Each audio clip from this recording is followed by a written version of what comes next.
kita semua.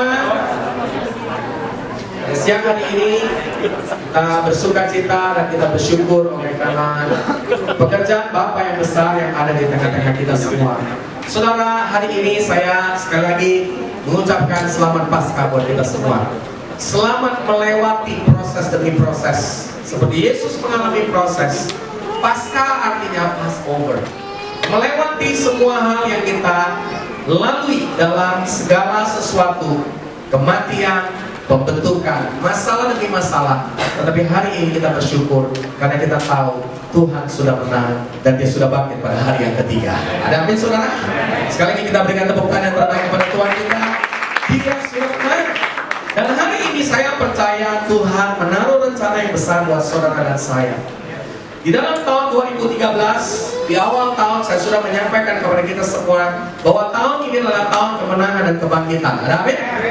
Ya, pada akhir tahun yang lalu di waktu Natal saya menyampaikan tentang bahwa tahun 2013 adalah sebuah chapter yang baru, perjalanan yang baru, identitas yang baru, dan covenant atau perjanjian yang baru, dan ada perjalanan yang baru. Saya berdoa buat setiap saudara yang ada di ruangan ini, saudara akan bersama-sama melihat ada banyak kejutan-kejutan dan kemenangan demi kemenangan yang saudara akan alami. Setiap bulannya Tuhan mengizinkan saudara dan saya untuk mengalaminya. Di awal Januari, di bulan Februari, dan kita sudah memasuki pada bulan Maret, dan pada bulan April saya percaya Tuhan sedang merancangkan kemenangan demi kemenangan sebagai sebuah kejutan dan tiba-tiba di tengah-tengah kita. Dan saya berdoa di akhir tahun yang kemarin, dan Tuhan menggerakkan hati saya untuk mengambil puasa di tahun 2013 ini, karena ada banyak orang berharap 2013 bisa diganti dengan, karena angka yang kurang bagus, mereka mengusulkan diganti menjadi 2012A. Ya, 2014 juga katanya angka 14 juga kurang begitu baik, diganti menjadi 2012B. Ya, emang ini lift saudara. Ya, ini bukan lift. Dan ada angka-angka yang kita mau hindari, tapi saya mau katakan bahwa 13 di dalam Alkitab adalah angka kemenangan. Kenapa saudara? Karena Tuhan memerintahkan kepada Yosua untuk berkeliling berapa kali? Mengelilingi benteng Yeriko. Tuhan memerintahkan 6 hari selama 6 kali. 1 hari 1 kali, dan pada hari ke-7 Tuhan perintahkan 7 kali. Jadi 6 tambah 7 total 13 kali, dan benteng Yeriko dikalahkan, dihancurkan. Dan saya berdoa, Yeriko apa yang kau hadapi hari ini akan dihancurkan. Dan saya percaya Tuhan memberikan kemenangan dan kebangkitan kepada kita semua sebagai sebuah proses perjalanan di dalam kehidupan kita. Mengalami kemenangan bukan berarti tidak pernah mengalami kegagalan. Siapakah orang menang dan orang kalah? Orang menang berkali-kali mengalami kegagalan, tetapi tidak pernah berhenti mencoba. Pada minggu yang lalu, Kak Budi sudah menyampaikan kepada kita 7 kali orang menang jatuh. Tapi memang jatuh gak enak, makanya jangan jatuh terus. Ya, kalau kita mau jadi orang menang, kita akan melihat saudara, kita akan mengalami kemenangan demi kemenangan dalam kehidupan kita. Dan saya berdoa, angkatlah panji-panji kemenangan dalam kehidupan. Saudara mau kali ini mengangkat panji-panji kemenangan itu? Kemenangan sudah disediakan di waktu engkau menghadapi kegagalan demi kegagalan, engkau menghadapi persoalan demi persoalan, engkau menghadapi tantangan demi tantangan. Tapi saya percaya kemenangan sudah disediakan buat saudara dan saya. Siapakah orang kalah? Orang kalah mengalami tantangan, mengalami masalah juga, mengalami kegagalan, tetapi mereka tidak lagi mau mencoba. Nah, hari ini saya berdoa, saudara, engkau akan punya sebuah spirit yang baru. Di waktu engkau menghadapi tantangan, engkau tidak akan pernah berhenti dan menyerah. Hari ini, saya ingin mengajak saudara semua melihat, di dalam tahun ini saya berdoa secara khusus. Saya berkata kepada Tuhan, Tuhan, apa yang harus kami lakukan di waktu kami dan kita semua memasuki tahun kemenangan. Dan Tuhan perintahkan kepada saya, Tuhan menaruh di hati saya untuk mengambil puasa. Dan hari ini saya mau mengajak saudara untuk melihat dan mengalami kuasa kemenangan dari puasa yang kita akan alami dalam kehidupan kita. Saudara, saya percaya sekali Tuhan memulai pelayanan. Kalau saudara belajar dalam Alkitab, di dalam kitab Lukas, coba kita lihat Lukas pasal yang keempat, ayat pertama sampai kedua, saudara akan menemukan bahwa Yesus dipenuhi dengan Roh Kudus. Di waktu Yesus dipenuhi dengan Roh Kudus, dia mengalami proses apa? Di waktu dan di awal dari pelayanan yang dia lakukan selama 3,5 tahun. Dan saya percaya saudara, mengapa Yesus hanya melakukan pelayanan 3,5 tahun? Karena dia memulai pelayanan dengan berpuasa lebih dulu. Saudara, kata-kata ini bukanlah kata-kata yang cukup populer di tengah-tengah zaman pada hari ini yang menawarkan berbagai bentuk kuliner yang sangat menarik buat kita semua. Pernyataan ini mungkin bukan sesuatu yang yang artinya yang cukup bisa mendorong saudara untuk melakukannya. Tetapi hari ini saya mau mengajak saudara melihat bahwa Yesus melakukan pelayanan, yaitu apa saudara? Memulai pelayanan di dalam Lukas pasal 4 ayat 1-2. Saudara akan dapatkan kemudian pada ayat yang ke-14, saudara akan temukan bagaimana Tuhan memulai pelayanan dan Dia memulai dengan berpuasa. Saudara, di waktu Yesus berpuasa, dikatakan di sini Yesus penuh dengan Roh Kudus. Yesus dipenuhi dengan Roh Kudus, saudara. Kalau saudara sudah temukan ayat ini, ya bisa lihat. Ya, di dalam Lukas pasal 4 ayat pertama sampai kedua, saya minta semua orang bisa dari core team leader untuk bisa membacakan buat kita semua. Yesus yang penuh dengan Roh Kudus kembali dari Sungai Yordan, lalu dibawa oleh Roh Kudus ke padang gurun. Di situ ia tinggal 40 hari lamanya dan dicobai iblis. Selama di situ ia tidak makan apa-apa, dan sesudah waktu itu ia lapar. Saudara tahu apa yang terjadi? Di waktu Yesus memulai pelayanannya, Dia memulai dengan apa, saudara? Dengan berpuasa. Dan dikatakan di dalam Alkitab bahwa di waktu Dia berpuasa, iblis mencobai Dia 3 kali. Dan kemudian Alkitab berkata bahwa kemudian Yesus memenangkan dan mengalahkan pencobaan-pencobaan itu. Ada amin, saudara? Dan 3 pencobaan yang Yesus alami adalah gambaran dari semua pencobaan yang kita alami pada hari ini di dalam kehidupan kita. Di dalam Lukas pasal yang ke-4 ini, mari kita baca kembali, silakan, pada ayat yang ke-13 dan 14. Apa hasil dari berpuasa? Mari kita lihat. Sesudah iblis mengakhiri semua pencobaan itu, ia mundur daripadanya dan menunggu waktu yang baik. Lihat saudara, iblis never give up. Di waktu dia sudah melakukan apa? Mencobai saudara dan saya, apa yang terjadi? Yang terjadi adalah dia apa? Mengundurkan diri. Arti mengundurkan diri saudara apa? Dia retreat dulu. Ikut TCC gathering. Dia ikut change class, SPK. Ikut one-on-one dulu, menguatkan kembali imannya karena belum berhasil mengalahkan Yesus. Dia mengundurkan diri dan kemudian apa yang dia lakukan? Dia menanti kesempatan. Jadi iblis, saudara, tidak pernah berhenti. Dia selalu mau mencari kesempatan demi kesempatan untuk mencobai kita kembali. Tetapi apa yang dikatakan pada ayat yang ke-14? Coba kita lihat. Dalam kuasa Roh kembalilah Yesus ke Galilea, dan tersiarlah kabar tentang Dia di seluruh daerah itu. Yesus dari yang sebelumnya penuh dengan Roh Kudus, kemudian dikatakan di dalam Alkitab, Dia penuh dengan kuasa Roh Kudus. Saudara, saya berdoa agar setiap saudara yang ada di ruangan ini, sebelum engkau memulai melanjutkan perjalanan pada tahun ini, hari ini saya mau katakan, hidupmu harus dipenuhi dengan Roh Kudus. Tetapi nggak cukup, engkau harus disertai dengan kuasa Roh Kudus. Saudara tahu kuasa Roh Kudus akan memampukan hidupmu mengalahkan semua pencobaan-pencobaan dalam hidup ini. Dan saya percaya saudara, ini adalah bagian yang begitu penting. Dan Yesus melakukan pelayanan cukup 3,5 tahun saja, seluruh dunia mengalami perubahan. Pertanyaan saya hari ini, berapa lama saudara melayani? 35 tahun? Jangan-jangan dunia tidak berubah, saudara yang berubah. Tapi hari ini Alkitab menceritakan kepada kita bahwa Yesus memulai apapun lewat berpuasa. Di awal tahun ini, saya berdoa kepada Tuhan. Dan Tuhan menaruh di hati saya untuk saya mengambil puasa secara khusus. Maka hari ini memang puji Tuhan, saya sudah lalui 2 kali berpuasa. Pada bulan Januari, pada tanggal 7 Januari sampai 28 Januari, saya mengambil puasa 21 hari puasa Daniel. Puasa Daniel adalah puasa apa? Puasa tidak makan daging. Ya, dari wajah saudara saya lihat memang suka daging. Ya, makanya banyak orang Kristen makan daging, hidupnya kedagingan terus. Kalau mau hidup dalam roh, kurangi makan daging, saudara. Ya, bukan berarti nggak boleh. Silakan. Ya. Kemudian kedua, tidak makan apa yang disukai. Kalau saudara menyukai Indomie, artinya tidak makan Indomie. Ya, ada yang bilang sama saya, Kak, kalau saya suka sayur, nah itu bagus. Berita lebih bagus lagi. Tidak makan sayur, tidak makan daging, tidak makan yang kamu suka. Ya, lebih mulus lagi itu, saudara.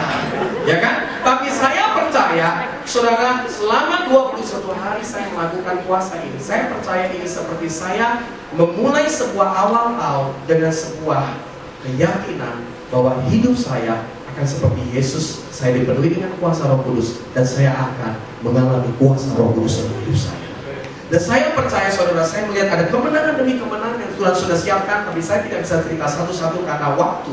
Tapi saya berdoa pada bulan Maret kemarin kita bersama-sama semua kita. Pada bulan Maret saya mau ajak kita semua melakukan, dan kita sudah lakukan selama 21 hari juga dari tanggal berapa? Dari tanggal 4 sampai 24 Maret kemarin. Yaitu doa puasa tidak makan.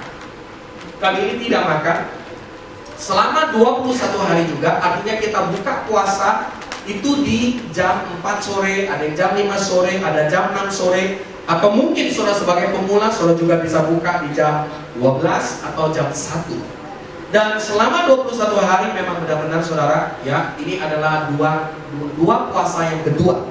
2 kali puasa yang kedua yang Tuhan suruh saya untuk berpuasa kembali. Dan Tuhan berkata kepada saya, setiap Jumat saya mengambil juga puasa. Dan di akhir November nanti, di bulan November nanti saya juga akan mengambil puasa Daniel kembali 21 hari. Dan pada tahun ini Tuhan suruh saya puasa 4 bulan. Dan saya tahu memang ini bukan hal yang menyenangkan karena saya sudah cukup body fit. Tahu body fit, sudah cukup kurus maksudnya. Ya, dan ini sebenarnya bukan sesuatu yang menyenangkan buat kedagingan saya. Tapi saya percaya, saya ingin mengajak saudara semua. Saya tidak mengharuskan saudara berpuasa 4 bulan, tapi paling tidak saudara pada tahun ini saya ingin mengajak saudara untuk mengambil puasa. Kenapa saudara? Karena Tuhan akan melakukan apa? Memberikan jawaban-jawaban lewat puasa yang kita lakukan. Dan hari ini saya mau ajak saudara melihat, apakah kita mempercayai ratio banner, angkatlah panji-panji kemenangan. Saudara, hari ini Tuhan sudah mendesain hidupmu menjadi orang yang menampakkan lebih dari pemenang. Dan engkau harus angkat panji-panji kemenangan di tangan kananmu. Dan hari ini saya berkata, tidak ada cara lain untuk kau mengalami kemenangan. Yesaya 58 ayat yang ke-8 sampai 12 akan memberikan kepada saudara pengertian bagaimana saudara mengalami kemenangan itu. Saudara siap untuk memasuki panji-panji kemenangan ini? Saudara siap untuk mengangkat panji-panji kemenangan ini? Dan saya tahu saudara suka dengan kemenangannya, tapi mungkin saudara suka dengan puasanya. Tapi saya percaya saudara, puasa dari puasa begitu dahsyat saudara, begitu luar biasa. Ya, mari kita lihat ayatnya ya. Di dalam Yesaya pasal yang ke 58 ayat 8 sampai 12. Kita lihat ayatnya lebih dulu. Ya, baru nanti kita akan melihat poin yang saya sampaikan kepada saudara. Di dalam Yesaya pasal 58 ayat 8 sampai 12, kembali saya minta satu orang bisa bacakan. Silakan. Pada waktu itulah terangmu akan mereka seperti fajar, Ya. dan kamu akan pulih dengan segera. Kebenaran akan menjadi barisan depanmu dan kemuliaan Tuhan barisan belakangmu. Oke, perhatikan saudara, di ayat yang ke-8a dikatakan, Yesaya 58 ini adalah konteks ayat berbicara di waktu engkau berpuasa. Betul kan? Saudara akan baca dari ayat pertama sampai ke-12.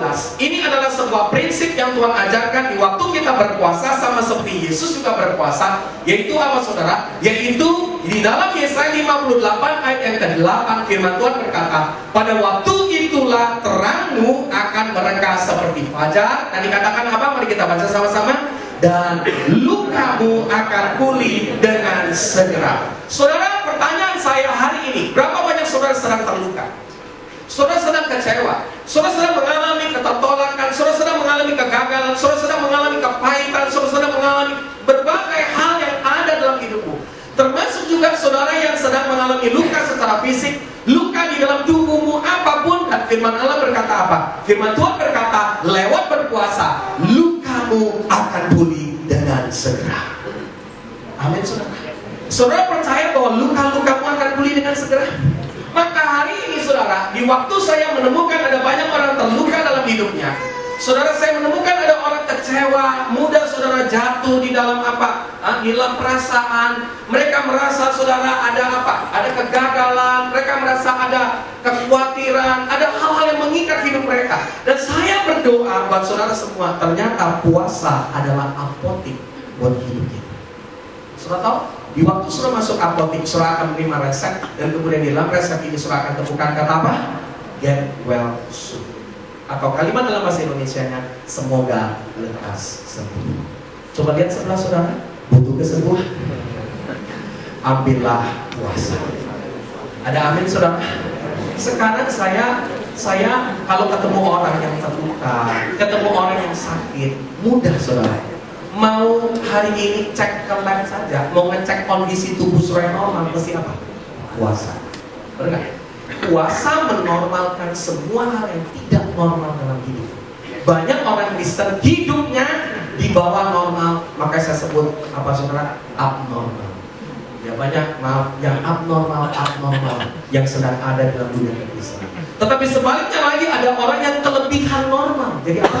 Paranormal. Ya, bukan abnormal tapi jadi paranormal. Makanya saudara, hidup Kristen itu normal. Normal berasal dari kata apa? Normal. Hidup kita harus di dalam sebuah standar atau norma, dan itulah namanya kita jadi Kristen yang normal. Jadi orang Kristen yang normal artinya apa? Puasa adalah sebagai sebuah gaya hidup. Puasa akan membawa kesembuhan as soon as possible. Immediately. Saudara, hari ini luka-lukamu akan pulih dengan segera. Kasih tahu sebelahnya, ambil puasa. Saya memang lihat dari wajahnya ada pergumulan sebelum kata-kata ini dikeluarkan. Tapi tidak apa-apa, kami akan menolong saudara. Ya, jangan takut dengan puasa. Di dalam sejarah dunia ini, orang puasa nggak pernah mati. Yang justru banyak mati sesudah buka puasa. Benar? Sebab itu hari ini firman Tuhan berkata, hal yang pertama, panji kemenangan yang pertama yang kau akan alami adalah apa saudara? Yaitu lukamu akan pulih dengan segera. Mari baca sama-sama dengan saya. Lukamu akan pulih dengan segera. Ada amin? Panji kemenangan, luka-luka akan disembuhkan. Kemudian kita lihat ayat 8b tadi yang sudah kita baca. Dikatakan apa? Kebenaran akan menjadi barisan di depanmu dan kemuliaan Tuhan ada di barisan belakangmu. Saudara masih ingat dengan khotbah Advent di awal tahun? Di awal tahun kita mendengar tentang prinsip starting right. Memulai apapun harus dengan benar. Kalau saudara di 2013 ini memulai dengan benar, saudara pasti akan mengakhiri 2013 dengan finishing right. Dan kalau dalam dunia kerja apapun, bos paling suka dan bos paling menaikkan gaji lebih cepat kepada orang yang kalau dikasih kerjaan pasti dan. Saudara, ternyata Tuhan berkata kepada kita lewat berpuasa. Apa yang terjadi lewat puasa? Panji kemenangan yang kedua yang akan terjadi, kebenaran akan ada di depan. Saudara, di dalam hidup ini kadang-kadang kita nggak tahu bisnis mana yang benar. Benar nggak? Kita nggak tahu kerjaan mana yang benar. Kita belum tahu pelayanan apa yang harus kita lakukan yang seharusnya yang benar. Apa sih yang kita harus lakukan dalam hubungan dengan pasangan kita yang benar? Di dalam berkeluarga kita nggak ngerti mana yang benar. Kita sedang berada di persimpangan jalan untuk memutuskan kebenaran demi kebenaran dalam hidup kita. Tapi saya mau berkata, kalau saudara mau melihat kebenaran terjadi dalam hidupmu dengan baik-baik, ambillah puasa. Di waktu kau melakukan kebenaran, di waktu kau berpuasa, maka kebenaran akan memimpin hidupmu dan kau akan menjadi orang benar dalam hidupmu. Dengan baik-baik, Tuhan membela orang benar. Tuhan berdiri buat orang benar dan doa orang benar besar kuasanya. Di waktu kau menjadi orang benar secara posisi, apa yang terjadi? Kemuliaan Tuhan akan menyertai hidup. Saudara mau kemuliaan Tuhan menyertai hidup? Saudara tahu kemuliaan artinya apa? Ada kasih karunia, ada wibawa Tuhan, ada apa lagi? Ada pengurapan yang Tuhan kasih. Ada apa lagi saudara? Ada jawaban-jawaban Tuhan. Kemuliaan itu bicara tentang apa? Bagaimana orang begitu respect sama engkau saudara, karena mereka bisa melihat engkau bukan hanya orang benar, tapi ada kemuliaan menyertai kehidupan. Saya berdoa hari ini, berapa banyak saudara mau punya bisnis yang benar, saudara mau punya posisi yang benar, saudara mau bangun pelayanan yang benar, dan saudara mau jadi orang yang hidup yang benar dengan baik-baik. Berpuasa adalah cara dan salah satu hal yang Tuhan mau saudara lakukan supaya saudara menjadi orang benar dan kebenaran ada di depanmu dan kemuliaan akan menyertai hidup. Ada amin saudara? Hari ini saya rindu mengajak kita jadi orang-orang benar. Saudara, waktu luka dipulihkan, kebenaran di depan kita. Apakah itu saudara siap? Kita mau lihat video klip. Ya, bagaimana rekan-rekan kita mengalami kemenangan di dalam proses yang sederhana sekali, di dalam berhubungan, di dalam ego kita, di dalam semua peristiwa yang kita alami, kita bisa mengalami kemenangan.